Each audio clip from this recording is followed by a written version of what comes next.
Hola, buenas tardes. Hola, buenas tardes. Hola, profe. Buenas tardes. ¿Se escucha algo? Sí, Bueno, entonces demos inicio a la clase práctica, donde vamos a ver lo que son las uniones fijas, principalmente lo que son las soldaduras, ¿sí? A mí me gustaría, como para que no sea una clase monótona, me gustaría que alguno de ustedes lea el enunciado del ejercicio 1, que si bien está resuelto, por ahí me gustaría que aclaremos algunas cosas si no quedó claro. ¿Les parece?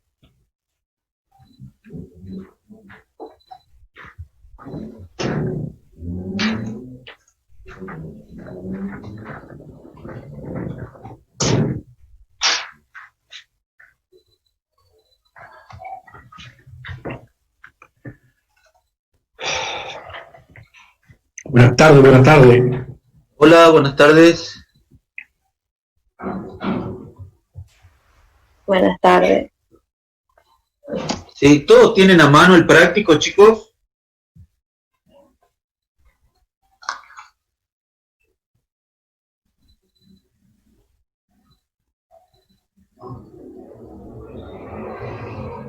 Bueno, ahí lo voy a compartir. Yo lo que me gustaría es que por ahí no hable yo solo, sino que participen todos, ¿sí?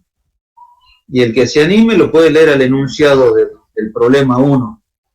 Problema 1, 3 y 4, si mal no recuerdo, están resueltos, ¿sí? Pero por la duda podemos pegar una mirada a todos los problemas, ¿sí? Yo en particular les voy a mostrar, yo lo resolví en, a ver si por acá puedo compartir. A ver, documentos, mecanismos, TP1, soldadura. Ahí se está viendo mi pantalla, ¿no? Sí. Sí. Bueno, ¿de qué se trata el problema 1? A ver, ¿quién lo miró un poquito el problema 1 hasta que se abra esto? ¿Quién lo puede comentar?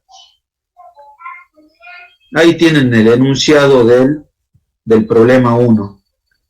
¿Le han pegado una mirada al práctico?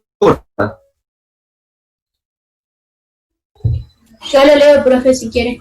Dale, por favor.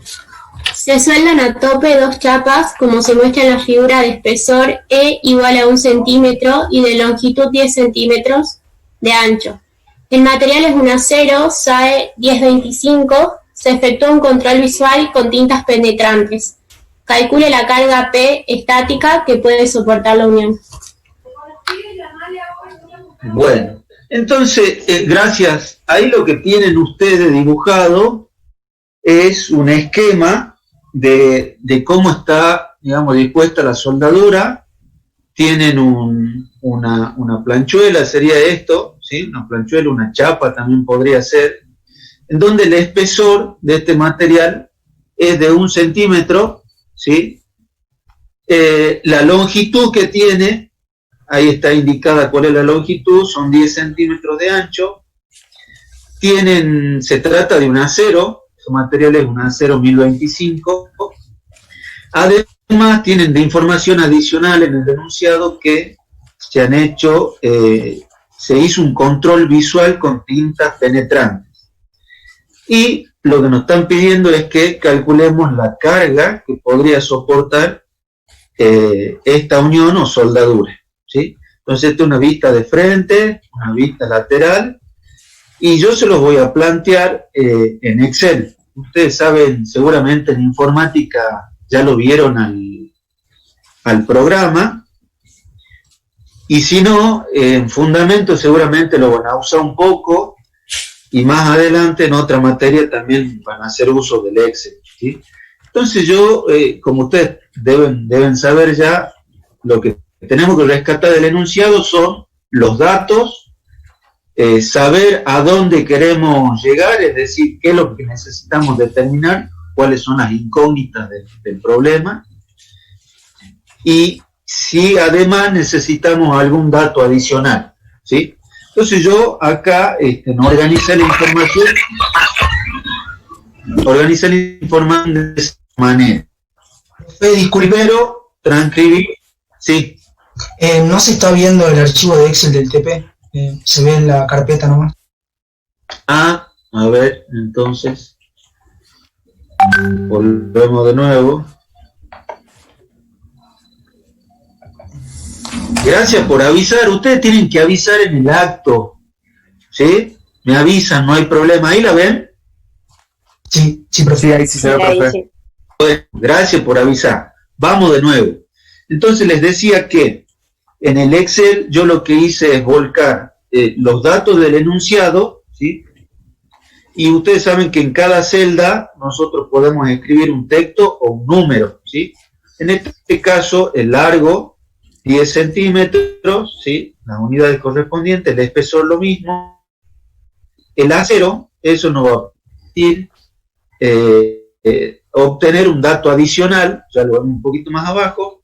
Acá también marqué que teníamos controles realizados en la soldadura y, bueno, la incógnita o a dónde tenemos que llegar con la resolución de este problema es encontrar o determinar la carga P.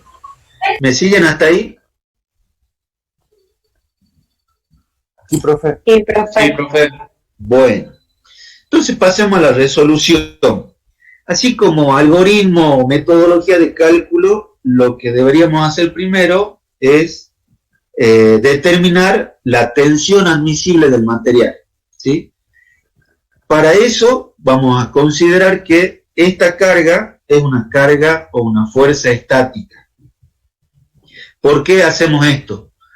Porque la carga también puede ser dinámica y entonces hay una manera diferente de calcular la tensión admisible o el sigma admisible, ¿sí? Entonces, lo primero que hago es determinar la tensión admisible y considerar que la carga es una carga estática. Entonces, lo primero que tengo que hacer es encontrar cuánto vale el sigma de fluencia. ¿Por qué? Me voy acá a mostrarles en esta hoja donde dice cargas estáticas.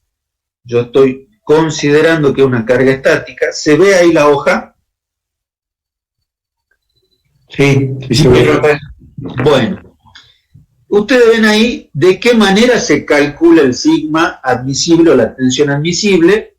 Es igual a una productoria, ¿sí? Donde entran a jugar algunos factores y también el sigma de fluencia, ¿sí? Entonces volvemos de nuevo al enunciado, al problema. ¿De dónde salió ese 2400? Ese 2400 lo sacamos de tabla. ¿En función de qué? De la denominación o la calidad del acero, ¿sí? Se trataba de un acero SAE 1025. Entonces, ¿de dónde saqué esa información? Esa información la sacamos de esta tabla, que ustedes la tienen en el apunte teórico. Entonces, en esta tabla lo que nosotros hacemos es entrar por la fila donde dice 1025, ¿sí? Y me voy a la columna donde dice 24, a la columna de el sigma de fluencia. Recuerden que esta columna de la izquierda de esta columna del sigma de fluencia era cuando no tenía ningún tratamiento laminado. Todos estos valores de la derecha era cuando se había laminado en frío, por eso ustedes ven acá, por ejemplo, para el acero 1015, que este valor de 25 es mayor que 21 porque sufrió, digamos, este laminado en frío. Para nuestro caso en particular teníamos un acero 1025, entonces el dato que rescato de esta tabla es el 24. Pero recuerden que las unidades de esa tensión de fluencia estaba dada, como dice acá, en kilogramos fuerza por milímetros cuadrados. Entonces yo acá lo que simplemente hice en la celda, ahí está la celda, ustedes pueden ver en esta barra el cálculo que yo hice al 24, lo multipliqué por 100 porque es, digamos, el factor de conversión para llevar de kilogramos fuerza por milímetro cuadrado a kilogramos fuerza por centímetro cuadrado, ¿sí?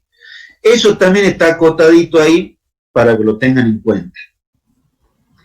Ahora, el coeficiente C, que no tiene ningún subíndice, eso sería el coeficiente de seguridad, ¿sí? Y ese valor está, digamos, acotado entre 0,25 y 5. Entonces, nosotros, también esto es, digamos, una consideración, consideramos un 0,35 un valor más o menos promedio entre 0,25 y 0,50. Ahora, el C1 ya, no, si bien, digamos, también lo adopto, ¿sí? Pero este valor de C1 está acotado entre 0,5 y 1. ¿Y cómo, digamos, cómo hago la consideración para darle un valor? Pues bueno, con la información que me dieron en el enunciado, como se realizó por lo menos un control visual a la soldadura, pues entonces también consideramos un valor intermedio entre 0,5 y 1. Para el caso de C2, ¿de dónde lo saqué? Ese C2 depende, digamos, del tipo de soldadura y del tipo de esfuerzo o solicitación al cual se encuentre sometido, en este caso, esta pieza. Entonces, a ese coeficiente también lo tengo que sacar de tabla, ¿sí? Y eso lo miramos en esta misma hoja, donde está esta tabla, y acá, entonces, como se trata de una soldadura a tope, entro por esta fila y elijo este valor de acá en esta columna porque, digamos, la pieza está sometida a un esfuerzo de tracción. Entonces me llevo el 0,75 para mi hoja de cálculo, que lo pueden ver ahí. Ahora simplemente el Excel que me permite hacer operaciones matemáticas, en este caso son operaciones sencillas. Entonces si yo le activo a la celda, lo que ustedes ven ahí es que yo multipliqué todos esos valores que me calculan la tensión admisible, ¿sí? Y ya, digamos, como estos coeficientes son adimensionales, no tienen unidades, ¿sí? Las unidades son iguales a las unidades con las cuales cargué el sigma de influencia, ¿sí? Ahora, lo que ustedes tienen que recordar es que como segundo paso deberíamos plantear una ecuación de resistencia, ¿sí? ¿A qué me refiero cuando digo una ecuación de resistencia? Es decir, cómo está vinculada la fuerza con el área resistente, ¿sí? Y en este caso, digamos, la fuerza está actuando en forma perpendicular a la sección de la soldadura, o sea que estamos en presencia de un esfuerzo de tracción, ¿sí? Entonces, la ecuación de resistencia, digamos, adecuada para ese esfuerzo, tiene esta expresión, ¿sí? Pero en esta expresión, yo lo que necesito es, además de la carga que no la conozco, necesito la tensión admisible y necesito conocer previamente el área útil. Entonces, tenemos que recordar a qué era igual el área útil, ¿sí? Cuando la soldadura era cerrada, ¿sí? El área útil era igual a la longitud de ese cordón o soldadura cerrada.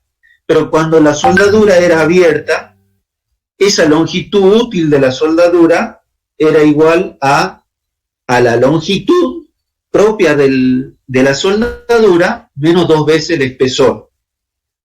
Esa expresión la cargué en esta celda, entonces ustedes, si yo activo la celda, ahí estoy a L, estoy restando 2 veces el espesor, ¿sí? Pues bien, habíamos dicho que una longitud útil estaba relacionada con un área útil, ¿sí? El A sub U, el área útil, ¿sí? En este caso, el área útil es igual al espesor por esa longitud útil. Como el espesor es 1 centímetro, ¿sí? El área útil son 8 centímetros cuadrados. Ahora lo que nos queda de esta expresión es simplemente despejar la carga P, es decir que la máxima carga que podría soportar esta unión para llegar a lo sumo a esta tensión admisible sería de 3.780 kilogramos fuerza. Recuerden que acá estamos hablando de kilogramos fuerza. ¿Alguna duda hasta ahí? Así pasamos al otro ejercicio. No, profe. Bueno, ¿quién es la colaboradora o colaborador que se anima a leer el enunciado del problema 2? Que sería este de acá. Así no se hace tan monótono el encuentro.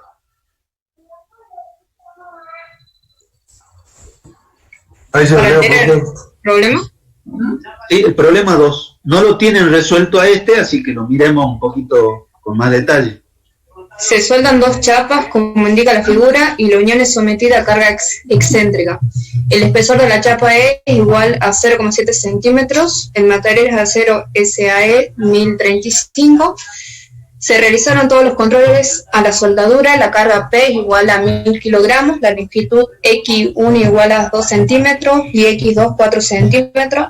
Calcular las longitudes de cordones de soldadura L1 y L2. Bien. Entonces, este es el esquema. Ustedes recuerden, cuando no lo tengan al esquema, siempre el esquema aclara la situación, ¿sí? En este caso, el esquema es un dato, digamos, del enunciado, está dado, y ustedes pueden ver acá que la carga no está en el centro geométrico de esta chapa o planchuela, ¿sí? Sino que está desplazada. Ese desplazamiento está dado acá, digamos, dice cuánto mide este segmento, cuánto mide este segmento. De nuevo, vista de frente, vista... del CBU actualizada, amigos. Lo demás nos piden solo el CBU.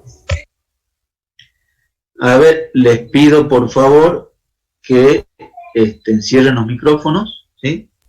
Disculpe. Entonces, no hay problema. Esta vista sería entonces la vista lateral, ¿sí? Ahí se puede ver el espesor de las chapas, ¿sí? De nuevo, la metodología es similar a la del problema 1. Capturamos en este sector de la planilla todo lo que son datos, ¿sí? Dimensiones, en este caso carga. En este caso en particular lo que nos están preguntando, a diferencia del problema 1, es la longitud de este cordón y la longitud de este cordón. O sea que acá la carga es un dato, ¿sí? De nuevo también tenemos los datos del material y tenemos de alguna manera expresado cuáles han sido los controles de calidad, los controles que se han hecho a la soldadura. Dice que se han hecho todos los controles, ¿sí? Entonces, de nuevo, lo que tenemos que hacer acá es primero determinar la tensión admisible del material. De nuevo, vamos a suponer que esta carga es una carga estática. Con los datos del acero, vamos a la misma tabla, rescatamos el valor del sigma de fluencia, ¿sí? Y ahora sí vamos a ver cómo determinamos o qué valor adoptamos para estos coeficientes que nos van a permitir calcular el sigma de fluencia, ¿sí? Entonces, como se realizaron todos los controles de soldadura, el C1 representaba eso, entonces está en su máximo valor. Adoptamos el valor de 1. Profe, ¿Sí? disculpe, dice que es sometido a carga excéntrica. ¿Eso significa estático o excéntrico dinámico? No. Eso significa, lo que yo dije al comienzo, es que la carga era excéntrica porque no está aplicada en el centro geométrico de esta chapa o planchuela. Si vos la ves, está desplazada. No es lo mismo Bien. excéntrico que dinámico o que estático. ¿Está claro eso? Sí, profe. Bien. Es estático cuando la fuerza es constante, cuando es invariable, ¿sí? Es céntrica cuando está aplicada en el centro geométrico de la figura, en el centro geométrico de la sección, ¿sí? En este caso es excéntrica, ¿sí? Nada tiene que ver con si es estática o dinámica. Bueno, dicho eso, pasamos entonces, estábamos acá que el C1 lo adoptamos como 1 porque se habían realizado todos los controles de calidad a la soldadura. Entonces... ¿Ese coeficiente siempre se considera 1? No se considera siempre 1. Si nosotros ¿Sería si vamos... el enunciado dice otra cosa recién? Si no, Exactamente. Mira, si vamos a esta hoja, donde yo les mostré cómo se calculaba el sigma admisible, si vos te vas a ver la referencia que dice que es S1, ¿sí? Y ahí te dice que varía entre 0,5 y 1, o sea, entre 1/2 y 1, ¿sí? Y todo va a depender también del criterio del proyectista, obviamente, pero en este caso, como se realizaron todos los controles, es que yo estoy adoptando que ese coeficiente sea igual a 1. Es decir que, digamos, al saber que la soldadura tiene todos los controles y que está teóricamente bien realizada, entonces me puedo, digamos, arriesgar a tener un sigma admisible un poquito más alto, ¿sí? De la misma manera, con ese criterio, sabiendo que yo hice el control de calidad y que estoy buscando una seguridad en la soldadura, por eso le hice todos los controles, es que al coeficiente de seguridad, que varía entre 0,25 y 0,5, perdón, ¿eso qué significa? Que si yo adopto el 0,25 es porque necesito mayor seguridad en la soldadura. Pues bueno, si le hice todos los controles pretendiendo que la soldadura esté bien y de que sea una soldadura segura, pues también el coeficiente de seguridad lo adopto de una manera tal de que tenga esa mayor seguridad. Por eso es que en este caso adoptamos el 0,25. ¿Sí? Volvemos al problema 2. Y es lo que yo consideré y les acoté acá en esta celda. ¿Sí? El 0,65, ¿cómo lo determino? De nuevo me voy a donde dice cargas estáticas y de esta tabla, ¿cómo? Ahora la soldadura ya no es a tope, sino que es una soldadura en... ¿Qué tipo de soldadura es la que tenemos ahí? En ángulo. En ángulo, ¿sí? Porque esto está superpuesto sobre esta pieza y eso ustedes lo ven ahí, ¿sí? Si nosotros miramos desde este sector o desde este sector hacia esta pieza, nosotros vemos esa vista. Y ahí pueden ver que se genera justamente un ángulo, por eso la soldadura es en ángulo. Entonces, en esa tabla, ¿sí? Para corte y para un tipo de soldadura en ángulo, ese coeficiente C2 es 0,65. Es el valor que yo cargué ahí.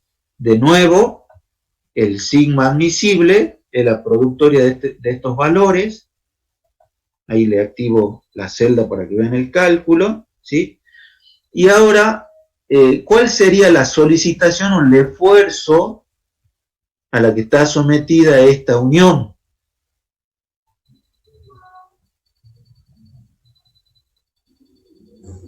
Profe, ahí la solicitación o el esfuerzo no es proporcional a los lados de X, o sea, como no está, como es excéntrica, digamos, hay que sacarla. Sí, señor, es como usted dice.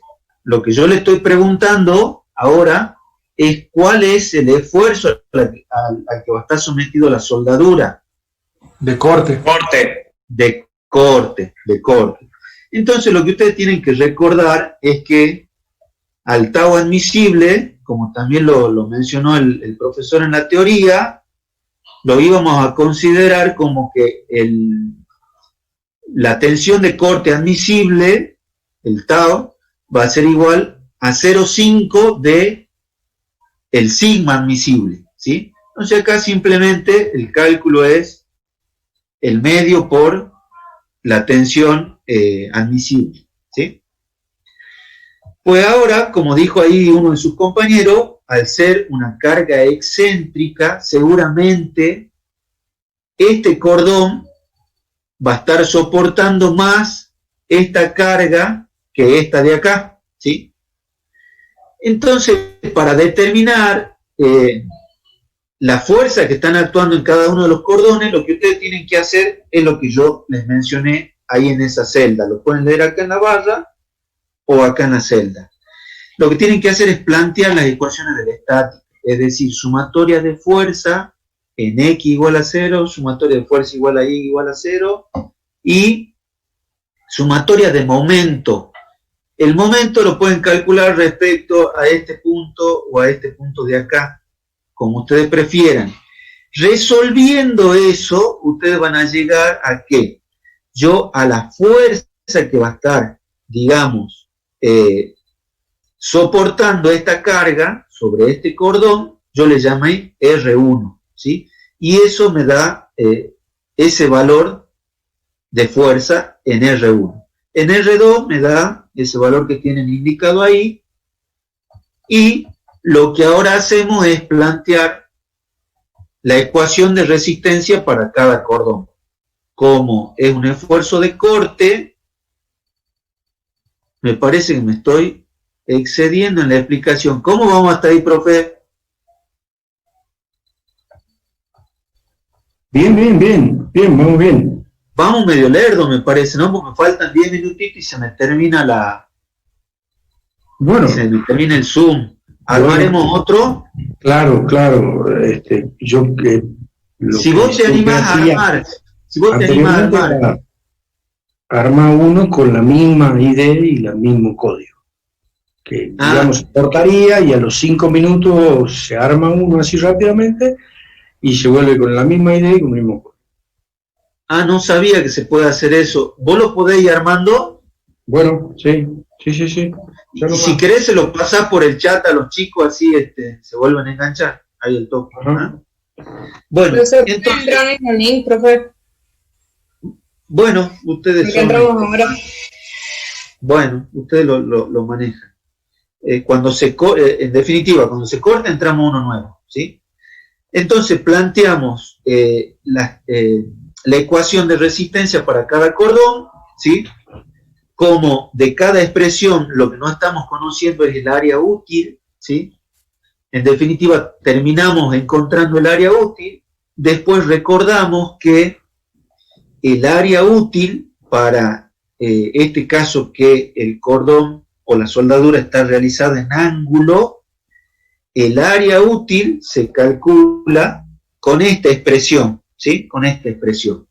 En donde acá tienen, digamos, un corte de la soldadura y tienen representado cuánto es el segmento A, que va a ser el segmento con el cual yo voy a calcular la sección de corte. O sea, no voy a considerar ni esta sección que está acá abajo, ni esta sección de acá, ¿sí?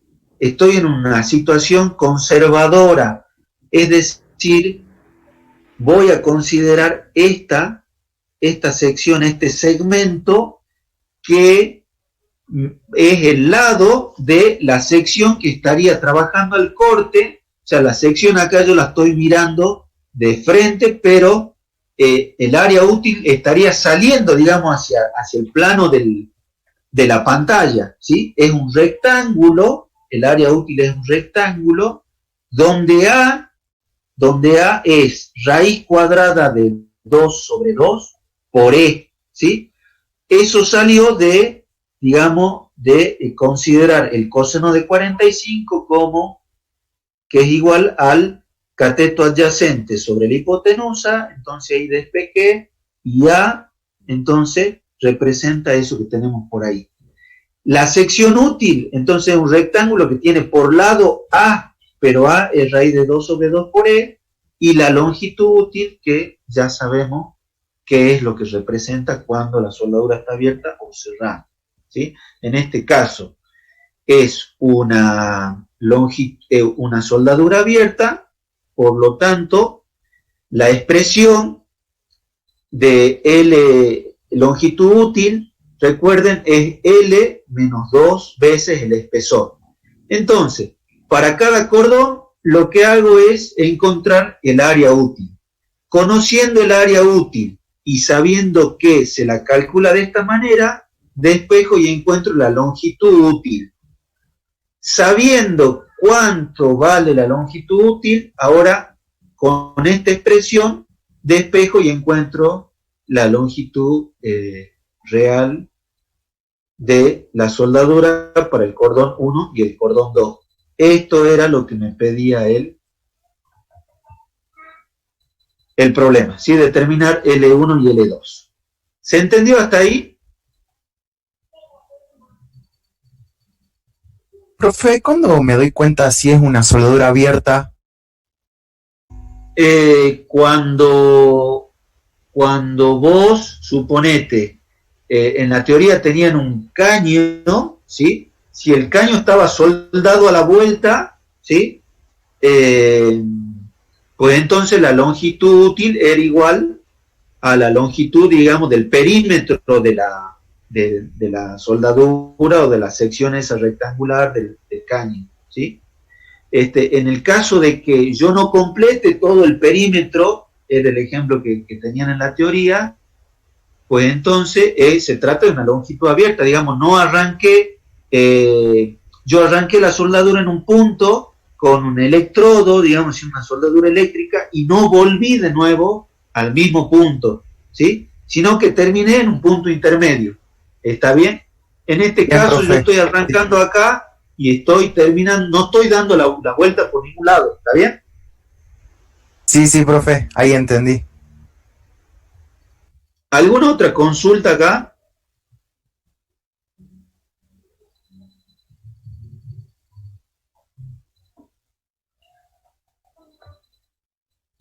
¿Podemos pasar al problema 3?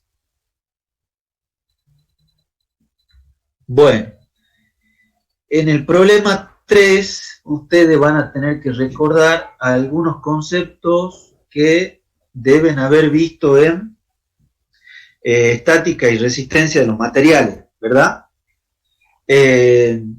Bueno, ¿de qué se trata este problema? Lo que tenemos es la unión a través de una soldadura de un perno, ¿sí? Y una chapa, ¿sí? De nuevo, tenemos el esquema como dato, este sería el perno, ¿sí? Que tiene una sección circular, tenemos una chapa y tenemos la soldadura, ¿sí?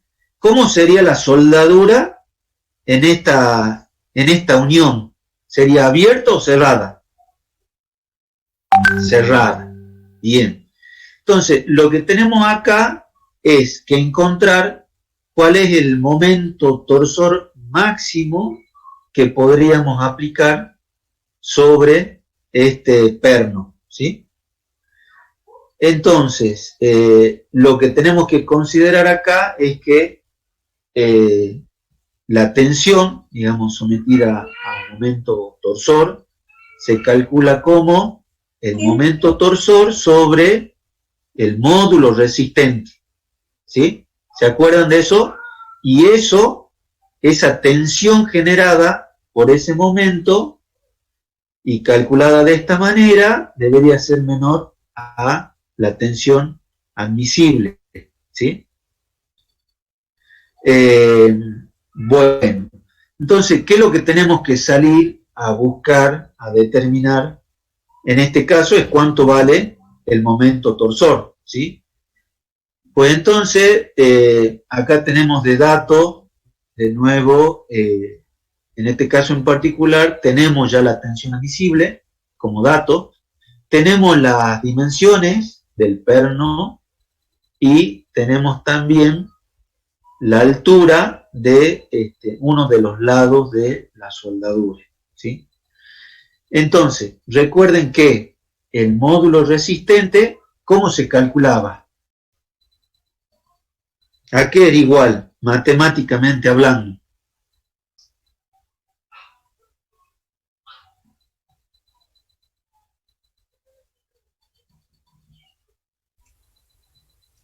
Creo que en análisis 2 también se lo ve cuando hacen integrales dobles, calculan los momentos de segundo orden, ¿sí? ¿Qué es momento de inercia sobre la distancia máxima de solicitación? Bien, eso es el módulo resistente, perfecto. Y ¿cómo se calcula el momento?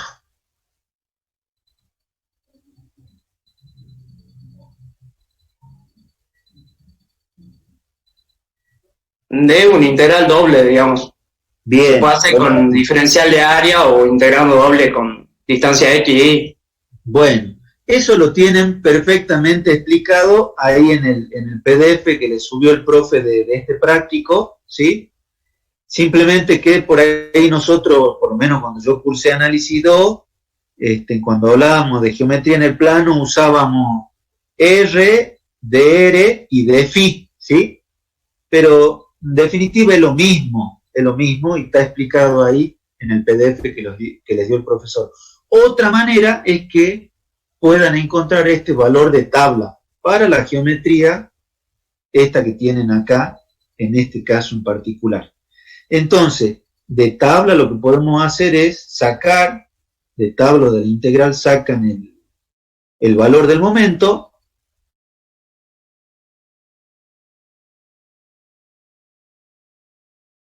Crean, ahí se cambia el link, esa es la situación que pasó. Por Está eso bien. yo, como yo mismo lo creaba y el mismo después lo seguía, era el mismo. Sí.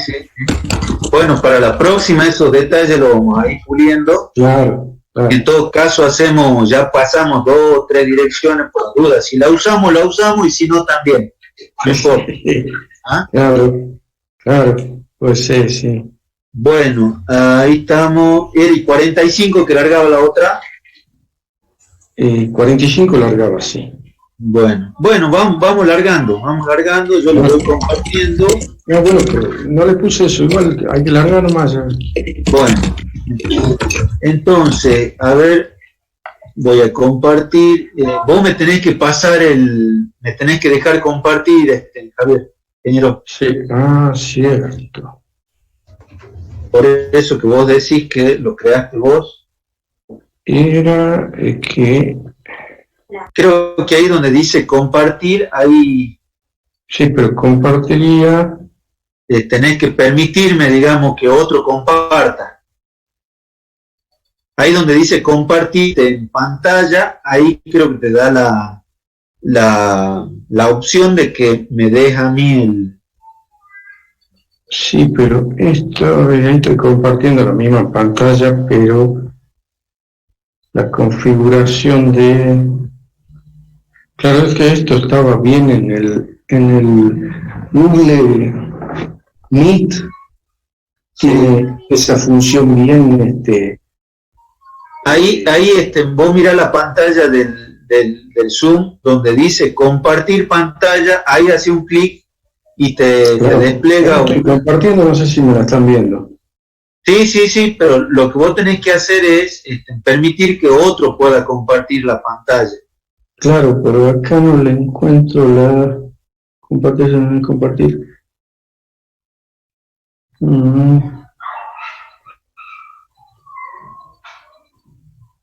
Tienes razón.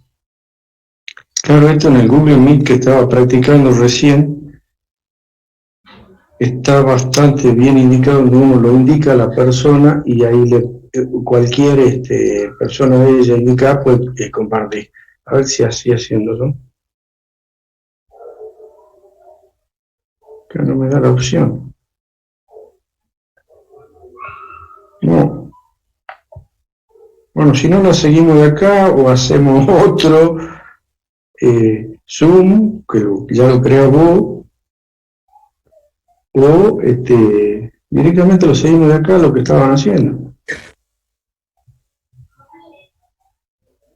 No lo encuentro. No lo encontrás. A ver. A ver qué me dice.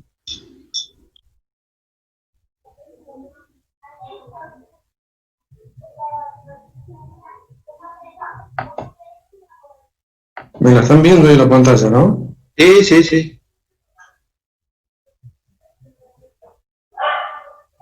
Bueno, lo voy a ya.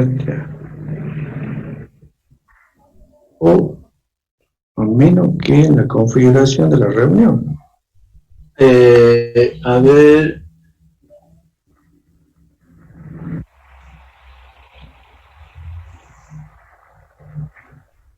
No, ya no la deja.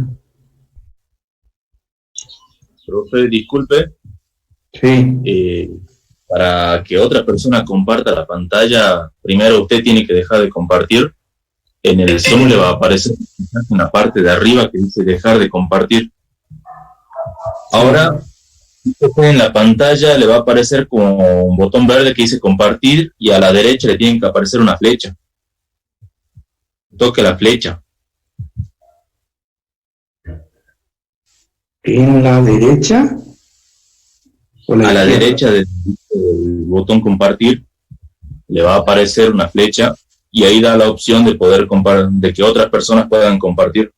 ¿A la derecha de la pantalla decís? No, donde está el botoncito que dice compartir pantalla, al costadito, apretá y se despliega. Y ahí dice... Sí, ahí está, ahí pulsé. Varios participantes pueden compartir de forma simultánea, lo pulsé. Ahora calculo que tendría que... A ver, ahora, ahí está. Listo. A ver, ahí la ven a la pantalla. Sí. Sí, ahí se ve. Bueno, vamos rápidamente entonces. Básicamente acá lo que ustedes tienen que hacer es, para nuestro caso particular, donde dice D, van a calcular con los datos de D minúscula, que era un dato, o sea, el diámetro del perno, y A de la misma manera que sería coseno de 45 por, en este caso, el valor de H. Así lo calculan al valor de A como está expresado ahí, ¿sí?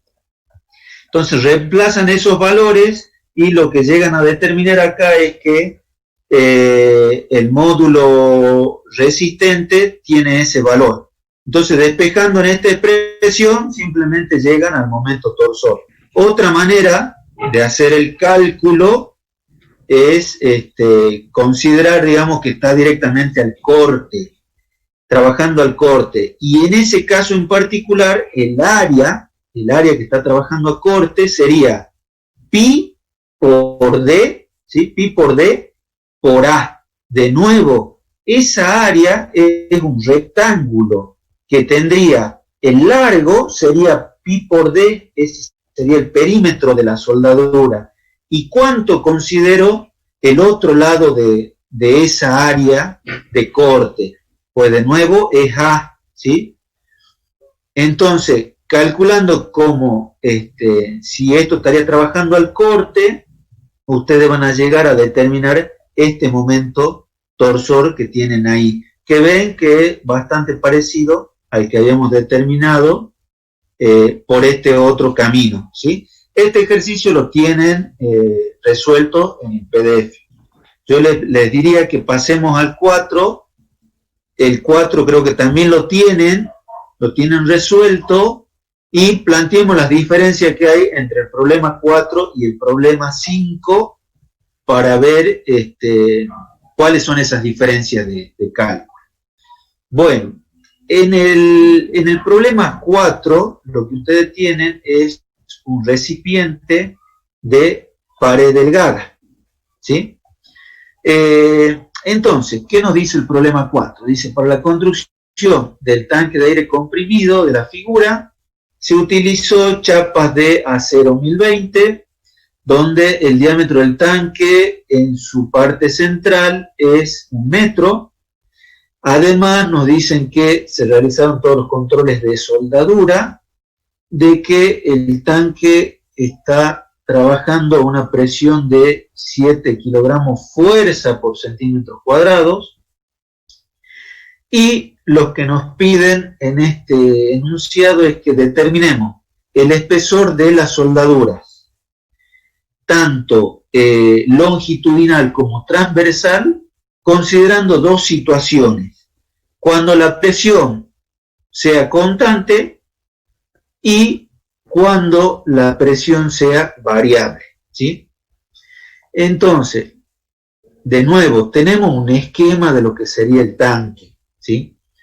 Un cuerpo cilíndrico y tapas semiesféricas o extremos del tanque semiesférico. Entonces tenemos posturas que son longitudinales y costuras que son transversales al cuerpo cilíndrico, ¿sí? Entonces, la primera situación que vamos a considerar es cuando el tanque está trabajando a presión constante. Para eso vamos a determinar primero la tensión admisible, ¿sí? Esto en función del acero que tenemos. Acá consideramos de nuevo el coeficiente para una mayor seguridad, dado que se realizaron todos los controles en la soldadura. Acá consideramos qué cosa, que un esfuerzo de tracción, ¿sí? Y que la soldadura es a tope, ¿sí? De la misma manera que veníamos trabajando en los problemas anteriores, con el objeto de encontrar la tensión admisible.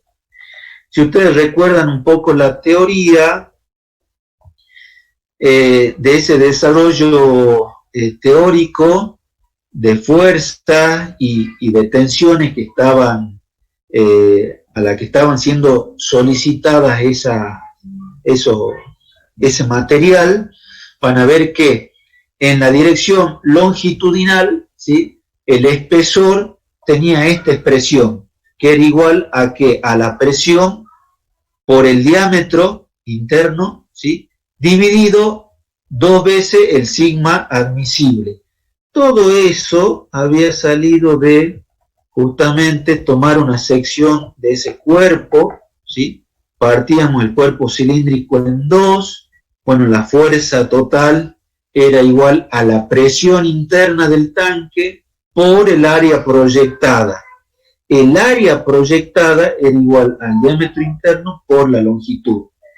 Y de nuevo, planteando la tensión del material en este sector y en este sector, bueno, llegaban a esta expresión que era la que yo directamente usé acá, ¿sí? Usé sin más consideración de acuerdo a lo que habían encontrado en la teoría, ¿sí?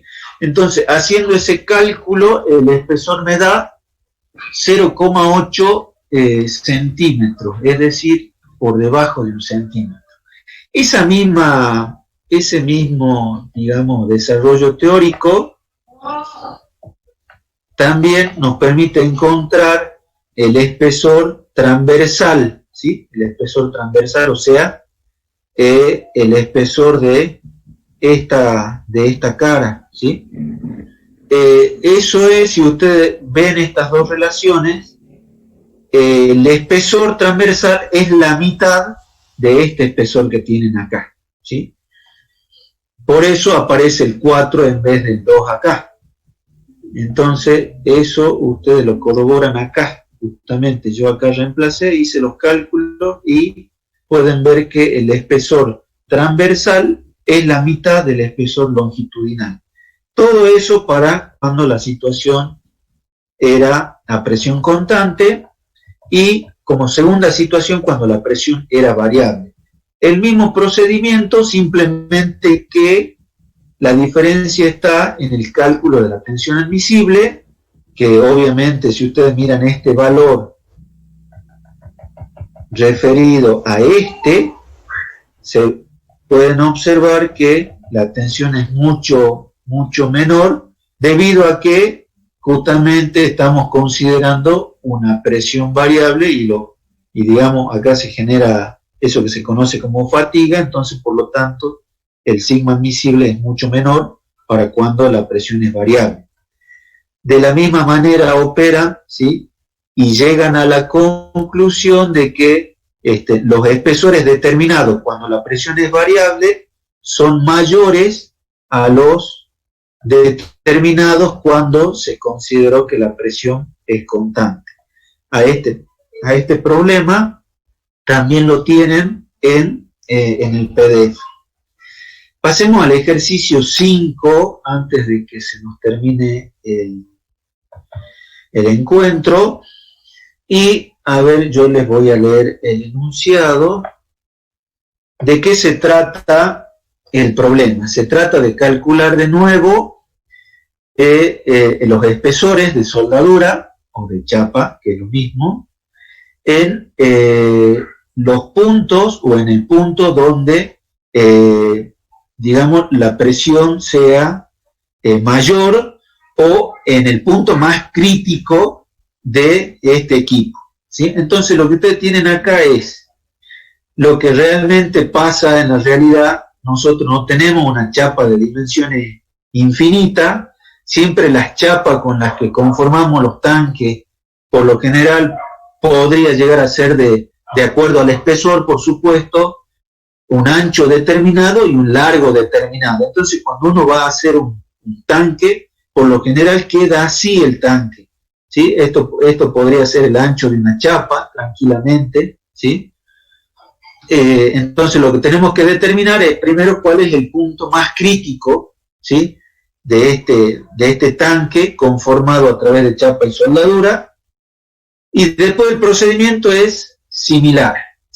Entonces, esto es una caldera, ¿sí?, una caldera que está con agua. Por debajo de esta sección, si acá nosotros hacemos un corte, vamos a tener un espejo de agua y por arriba vamos a tener vapor, ¿sí? Entonces, de acá hasta acá abajo, el cuerpo cilíndrico, que está en forma vertical, debería tener agua, y además, ya van a ver en otras materias, tiene otras cosas más que permiten la transferencia justamente de calor de un combustible para justamente generar el vapor que después va a ser útil en algún proceso, ¿sí? Acá lo que queremos hacer es calcular el espesor en el punto más crítico de esta caldera de vapor. Entonces, lo que tenemos de nuevo, rescato del enunciado datos, ¿sí? Y tengo bien en claro cuál es el objetivo de esta resolución, ¿sí? Y entonces, lo que primero tengo que encontrar o saber es que este punto, a la vuelta de esta costura, ¿sí?, a la vuelta de esta costura, en un punto a lo largo de este plano, digamos, si yo cortaría esto, todos esos puntos van a estar sometidos a la presión hidrostática de esta columna de líquido más la presión que hay de vapor por arriba de este espejo de agua, ¿sí? Entonces la presión ya no es la presión manométrica, la presión interna, sino que además tengo que agregarle esa presión hidrostática que se genera en ese plano, ¿sí? Esto también ustedes, si no lo han visto todavía, lo van a ver en fundamento de las operaciones industriales, ¿sí? Van a ver la presión que se genera debido a una columna de líquido, ¿sí? Entonces, si acá nosotros dibujaríamos en un costado un perfil de la presión hidrostática, el perfil sería triangular, ¿sí? Es decir, la presión hidrostática sería mayor en este punto que en este plano, que en este, y a su vez la presión en este plano sería mayor que en este, y obviamente mayor que este que tenemos en este plano. O sea que el perfil de presiones sería algo así, triangular, ¿sí? Es algo que lo van a ver seguramente con mayor detenimiento en fundamentos. Entonces, la presión total, quiero decir con todo esto que la presión total a la que va a estar trabajando en este plano va a ser igual a la presión manométrica más la presión hidrostática. Esa presión hidrostática se calcula como el peso específico del agua, que acá lo consideramos como 1000 kilogramos fuerza por metro cúbico, ¿sí? a ese peso específico lo tengo que multiplicar por la columna, que en este caso yo le llamé H, pero en el enunciado me dice L, ¿sí? O sea, esta longitud para mí es H, y así lo van a ver cuando vean la presión hidrostática en función de la columna. Entonces acá lo que simplemente yo hice en esta celda, ojo acá con las unidades, porque esta presión está, el peso específico está en kilogramos fuerza por metro cúbico, y si yo estoy sumando dos presiones tienen que estar en las mismas unidades, ¿sí? A mí me dio 11, ¿sí? De nuevo, acá tenemos datos de que la presión es variable, entonces directamente vamos a esa situación, sacamos el sigma de fatiga, porque justamente la presión es variable. Este coeficiente 0,35 era un dato del problema, ¿sí? Era un dato del problema. Además, tenemos acá la característica del acero, o sea, que calibre el acero 1045, que no tiene tratamiento térmico. Además, ¿qué dice? Que se efectuaron todos los controles de calidad de la soldadura, entonces por eso el coeficiente este es 1. Y el ceros, recuerden que lo tenemos que sacar de esta tablita de acá, donde consideramos que la soldadura es a tope y en B, ¿sí? Y que el esfuerzo es de tracción para el caso de para los dos casos, para el longitudinal como para el transversal, ¿sí? Entonces acá el coeficiente que me llevo es el 0,50. Calculé la tensión admisible, ¿sí? Y acá, de nuevo, empleo las expresiones para el cálculo de el espesor de la costura o de la chapa en el sentido longitudinal y en el sentido transversal, ¿sí? Si ustedes ven acá, es un espesor bastante importante, ¿sí? Pero aún así se cumple esta relación del espesor respecto del diámetro, que debería ser mucho menor a 0,1, y que era una de las hipótesis que se planteaban para el desarrollo teórico de la determinación de estos dos espesores, ¿sí?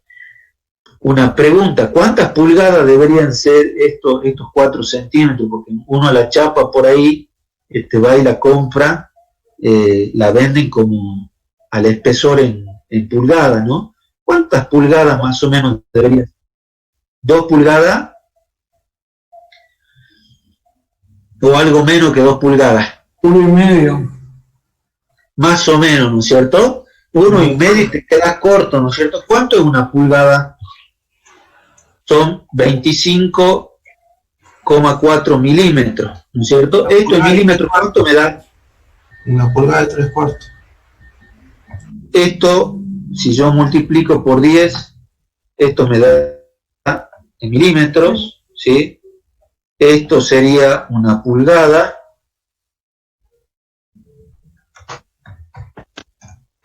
Una pulgada. Y acá el compañero me decía 1 pulgada y 3/4. 3/4 de pulgada, ¿cuánto sería? En milímetros.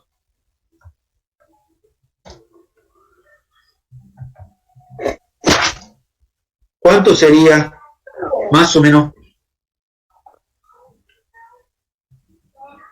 Si yo multiplico rápidamente, yo multiplico este 25,4, que sería 1 pulgada, lo multiplico 38,1 milímetros, profe. Por 3 dividido 4, ¿cuánto te da? ¿Cuánto era 3/4?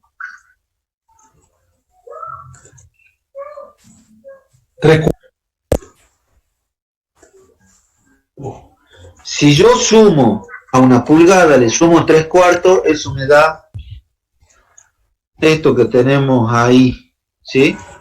Me da 44 milímetros con 45, o sea que debería tomar el inmediato superior en espesor, ¿no es cierto? O sea, si yo la chapa, difícilmente me la hagan de este espesor. Yo voy y compro lo que hay disponible en el mercado, ¿sí? Entonces debería elegir una chapa de, como dijo ahí el compañero, de 1 pulgada y 3/4, ¿sí? Bueno, ¿alguna duda hasta acá?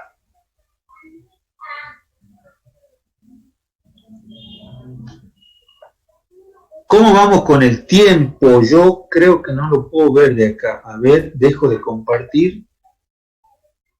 No me sale a mí el tiempo. ¿Ya terminamos, Javier? ¿Ingeniero? Tenés apagado el micrófono. Sí, ahí sí. está. No, quedarían 15 minutos aproximadamente, y tú ya había hecho otra reunión, está puesto ahí en el chat, con la misma idea, el mismo código, si no llegábamos, pero evidentemente se llevó,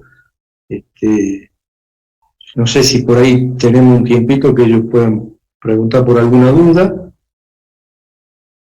Sí, por ahí, por supuesto.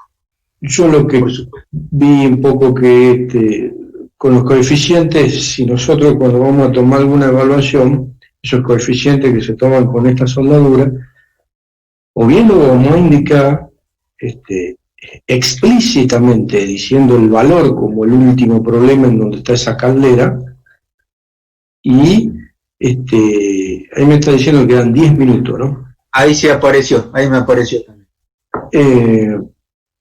Explícitamente le daríamos valor, o bien mediante el enunciado se estaría indicando dentro de qué valores van a tomar.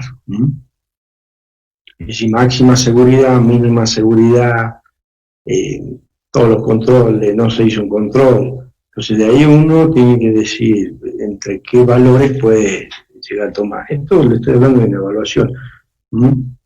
Por ahí el criterio de alguna persona puede cambiar muy poquito un valor de esos coeficientes, pero para los profes, para corregirlo, por ahí es mejor lo especificamos, o le damos ya bien específicos, puede ser implícito o explícito, los valores para que ustedes después lo hagan en alguna evaluación.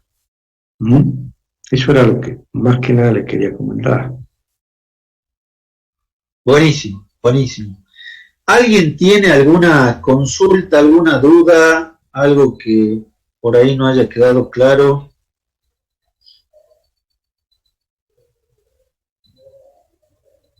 Digamos, de los 5 problemas que tienen en el práctico, 3 estaban hechos, que igual los repasamos, y además explicamos los otros 2 que no estaban hechos. Si por ahí, a ver, les comparto de nuevo por las dudas. A ver, simplemente el ejercicio 2, como para finalizar de mi parte y quedar a la espera de si hay alguna consulta. Cuando yo acá dije que las fuerzas que actuaban en cada uno de los cordones las encontré planteando las ecuaciones de la estática, lo que quise significar es que lo que tienen que plantear es esto de acá, o sea, hacer una esquemita de cuerpo libre, plantear sumatoria de fuerza en Y, sumatoria de fuerza en X, sumatoria de momento, que en este caso en particular yo tomé el punto 1 como referencia, y de ahí trabajé algebraicamente de manera tal de, o sea, de acá, de esta expresión, despejé cuánto era R2, la llevé a esta expresión, a la expresión 1, y de ahí simplemente operando algebraicamente encontré que cuánto valía R1 y después cuánto valía R2, ¿sí? Simplemente eso no se los había mostrado. Nada más, si alguno tiene alguna otra duda, antes que se termine el encuentro, una duda de la punta. Bueno, perdón. Quería hacer una pequeña consulta respecto para aclarar que los datos para los coeficientes de, por ejemplo, en los problemas 4 y 5, vamos a conocer cargas dinámicas porque la presión es variable o cómo sería ahí. Claro, mira, si vos lees el problema 4, en el problema 4 te decía que justamente calculé los espesores para dos situaciones particulares. Una, cuando la presión era constante. Entonces, bajo ese supuesto, el cálculo del sigma admisible tiene una expresión, ¿sí? Y cuando te vas a la otra situación de que la presión es variable, calculas el sigma admisible de otra manera, ¿sí? En cambio, en el problema 5 directamente te dice que consideres una presión variable. Y en la situación, digamos, en la vida real, en una situación real de operación, lo más probable es que vos tengas justamente presiones variables, ¿sí?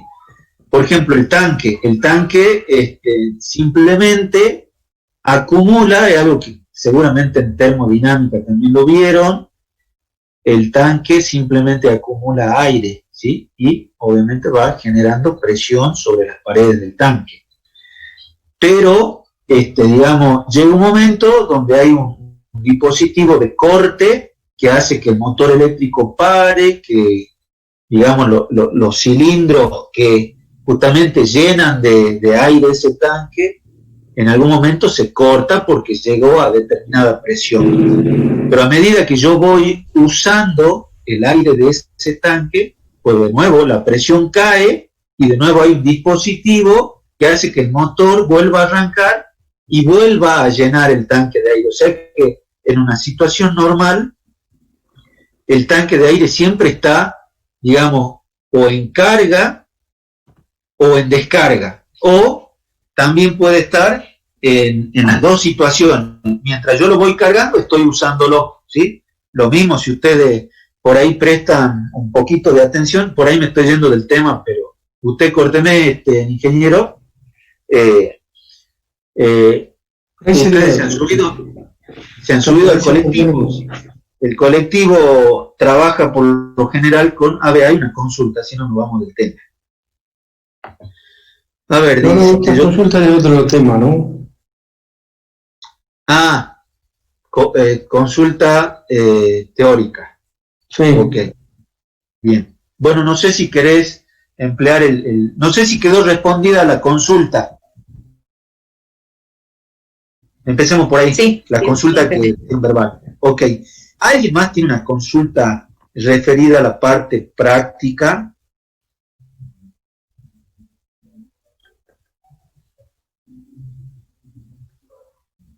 Ahí en el chat hay una consulta. Sí, más bien una consulta más bien referida a la parte teórica. Sí, yo no sé, por ahí seguro que me está escuchando y lo podrían utilizar ahora. Sí, por supuesto. También lo que plantea siempre, lo que son la determinación por norma de lo que sería un acero, y en este caso norma SAE, está bien, ahí los dos últimos dígitos te da un porcentaje, ¿sí?, de la cantidad de carbono. Y como está ahí, dice 2350, bueno, sería 0,50% de carbono. Vos ponés un ejemplo de 2470. Sí, sería 0,70% de carbono. El níquel, como en el primero está, dice 2350, 3,5%. Eso es aproximado. Cuando uno ya va a meterse en las normas, porque sería una gran cantidad de numeraciones y demás, cuando uno ya se pone en la norma, o se ubica, digamos, lo va a buscar a eso, te va a dar aproximadamente un 4% de níquel. Que, bueno, luego de las especificaciones, bueno, ya te daría un porcentaje exacto. Pero no quiere decir que sea 4,7. Ahí dice 2350, bueno, aproximadamente sería un 3% de níquel. Y 2470 sería aproximadamente un 4% del níquel. Ya le entra bien en la norma, ahí nos daría los valores específicos dentro de cuánto da. Pero para entrar es bastante largo y contiene todas esas designaciones y las cantidades de los porcentajes, pues ya con precisión. Lo importante acá es saber que ese segundo número es un porcentaje aproximado del elemento aliante que tendríamos. Y en este caso, por ser el primer número, un 2, es níquel. Pero los dos últimos números sí son exactamente el porcentaje en carbono. Y así sería. Bueno, vamos a hacer otra consulta.